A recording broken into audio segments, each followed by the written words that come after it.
The Day After Tomorrow was more than a climate disaster movie. I'm afraid that time has come and gone, my friend. NASA scientists were reportedly gagged from speaking about it. The opening shot broke cinema records with 2 minutes and 30 seconds of pure CGI. Give me your hand! And while Roland Emmerich was writing the script, the Antarctic ice shelf he described actually collapsed in real life, exactly as shown in his film. These are 15 facts about the movie that went carbon neutral while depicting the end of civilization, hired animatronic wolves that froze actors' jackets, and compressed years of climate change into 7 days because the studio wanted a faster apocalypse.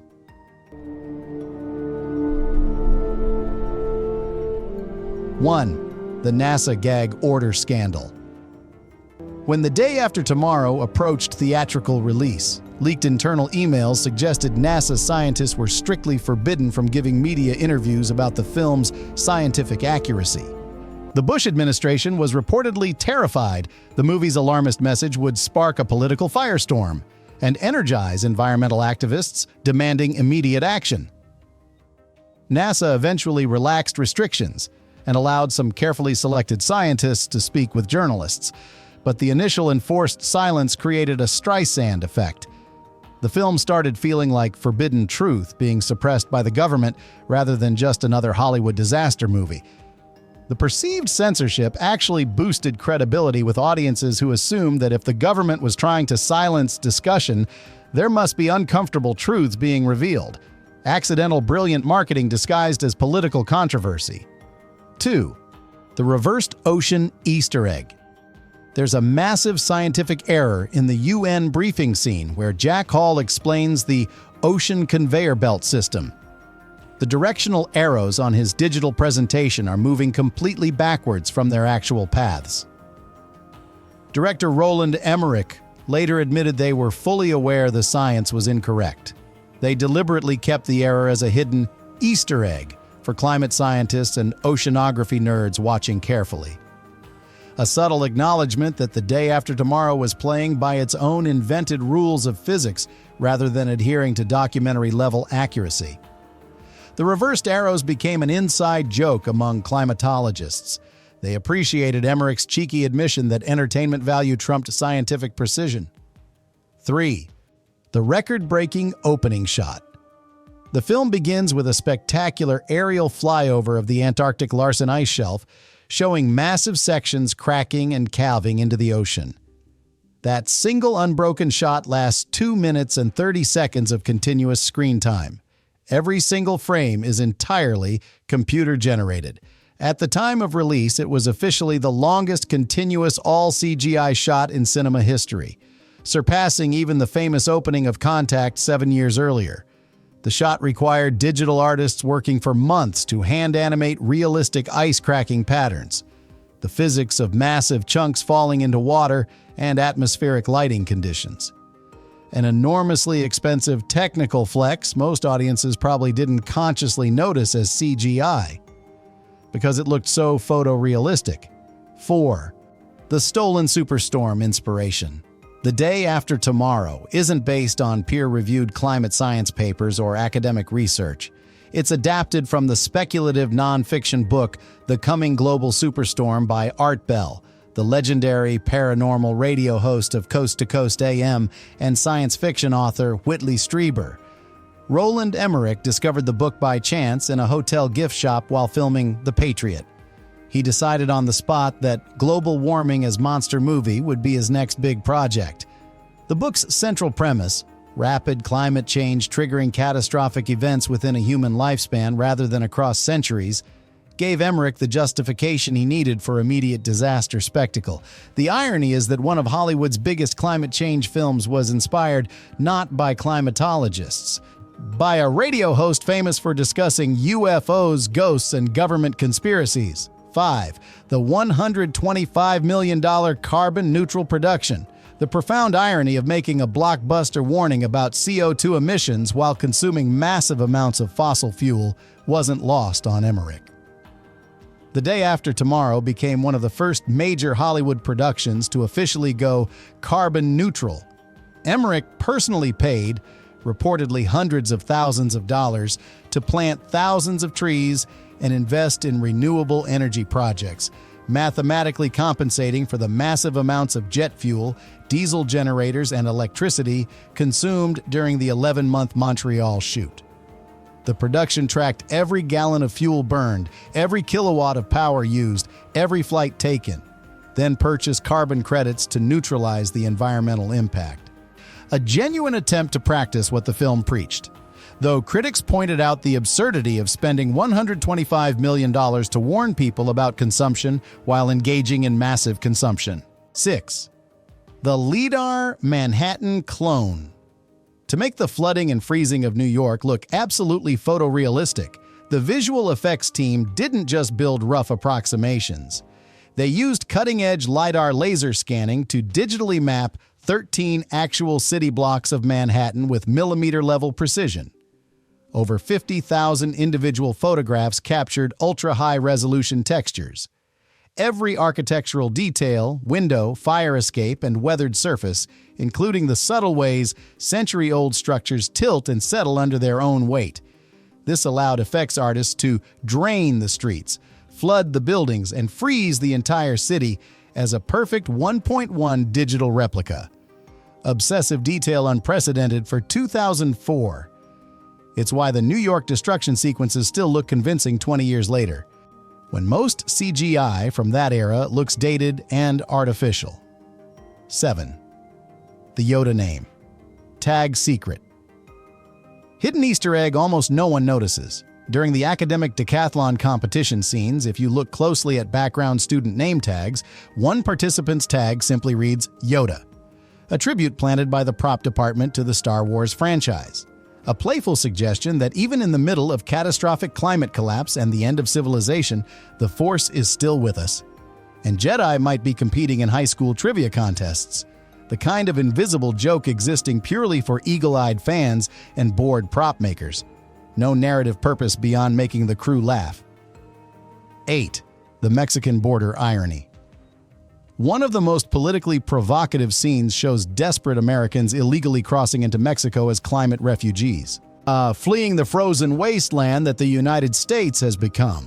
The Mexican government initially refuses entry, then agrees to open the border only after the American president agrees to forgive all Latin American national debt as payment for sanctuary.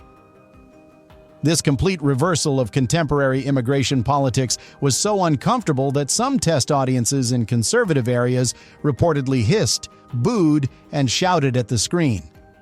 Emmerich knew exactly what he was doing, forcing American viewers to imagine themselves in the position of refugees and economic migrants they'd spent decades demonizing. The film's most pointed political commentary disguised as disaster spectacle. 9. The Wolf Puppeteer Nightmare. The terrifying wolves stalking survivors aboard the abandoned Russian cargo ship were created using trained animals for distant shots and elaborate animatronic puppets for intense close-ups. For shots where wolves snapped their jaws inches from Jake Gyllenhaal's face, special effects used expensive robotic puppets operated by hidden puppeteers. The realistic saliva dripping from wolves' mouths was a specialized chemical mixture kept refrigerated to simulate freezing conditions. The fake saliva was so genuinely cold, it actually started crystallizing and freezing to actors' winter jackets during filming, making the simulated near-death struggle feel uncomfortably real. Several actors later admitted they were genuinely frightened. The animatronic wolves looked and felt so convincingly alive and aggressive. 10. The real-life Larsen B collapse life imitating art with chilling precision. While Emmerich and his team were still developing the script, the Larsen B ice shelf in Antarctica, the exact location depicted in the film's opening, actually broke apart and catastrophically collapsed into the ocean in March 2002. The event unfolded almost exactly as Emmerich had imagined for his fictional disaster. The production hastily revised the script to acknowledge that their nightmare scenario had already started happening in the real world while they were writing about it. The coincidence gave the film an eerie, prophetic quality, less like science fiction, more like documentary evidence of climate change already in progress. Emmerich later said the collapse was both validating and terrifying. He'd wanted to make an entertaining, cautionary tale. Not an accurate prediction. 11. The human eye. Of the storm. The science behind the film's signature supercell, storm eye, where super cold air from the upper atmosphere violently descends to ground level, instantly flash freezing everything at negative 150 degrees, is the movie's single biggest thermodynamic impossibility. In actual physics, air descending rapidly from the stratosphere would compress and therefore get significantly warmer, not colder. Climatologists called this thermodynamic suicide, a scenario fundamentally violating the laws of physics. Emmerich kept it anyway. He desperately needed a dramatic mechanism to freeze his characters in place for the climax, creating visually spectacular instant death scenarios. Sometimes narrative necessity requires murdering science. Emmerich was perfectly comfortable with that trade-off. 12. The library ethics dilemma. The morally complex scene where freezing survivors begin burning books to stay alive was based on genuine historical ethical dilemmas faced during extreme survival situations. Filmmakers carefully choreographed which books characters choose to save versus sacrifice, using visual details to reveal character values. The survivors protect irreplaceable treasures like the Gutenberg Bible and original Shakespearean folios, while burning mass-produced modern bestsellers and tax law textbooks. The scene forces audiences to confront an uncomfortable question. At the end of the world, which elements of human culture are worth preserving? Which can be sacrificed for immediate survival? A surprisingly philosophical moment in an otherwise straightforward disaster movie. It sparked genuine debate among viewers about what they would choose to burn. 13. The Gyllenhaal growth spurt. Jake Gyllenhaal was only 21 when filming began, still a relatively new face trying to establish himself as a leading man. Because the production stretched across nearly a full year in Montreal, Gyllenhaal's physical appearance, particularly hair length and actual height, changed noticeably. The costume department had to continuously alter and resize his wardrobe to maintain visual consistency. The continuity challenges were significant. Eagle-eyed viewers can spot slight differences across scenes supposed to take place consecutively. The extended shoot also meant Gyllenhaal went from looking believably like a high school student to looking obviously like an adult pretending to be younger, though most audiences didn't notice the gradual aging happening on screen. 14. The 7-day timeline.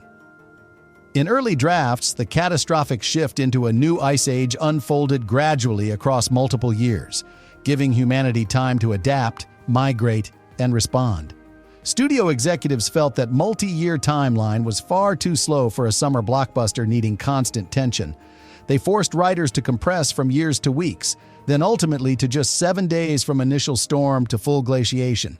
Climate scientists mercilessly mocked this, correctly pointing out that climate by definition is measured in decades and centuries. Weather is measured in days and weeks.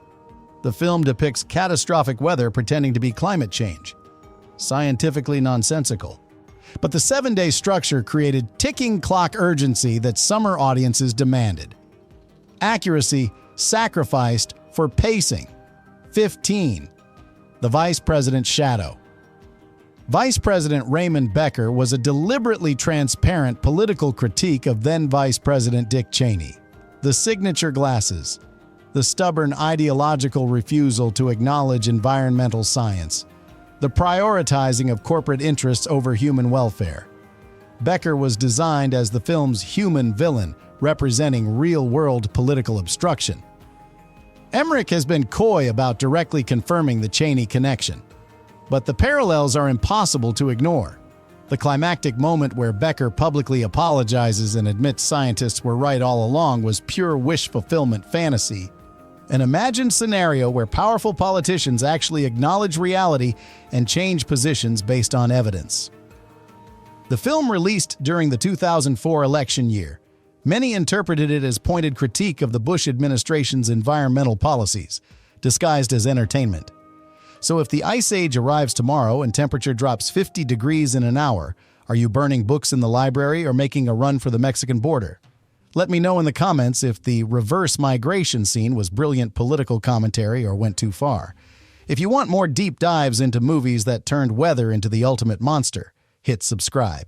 See you in the next one.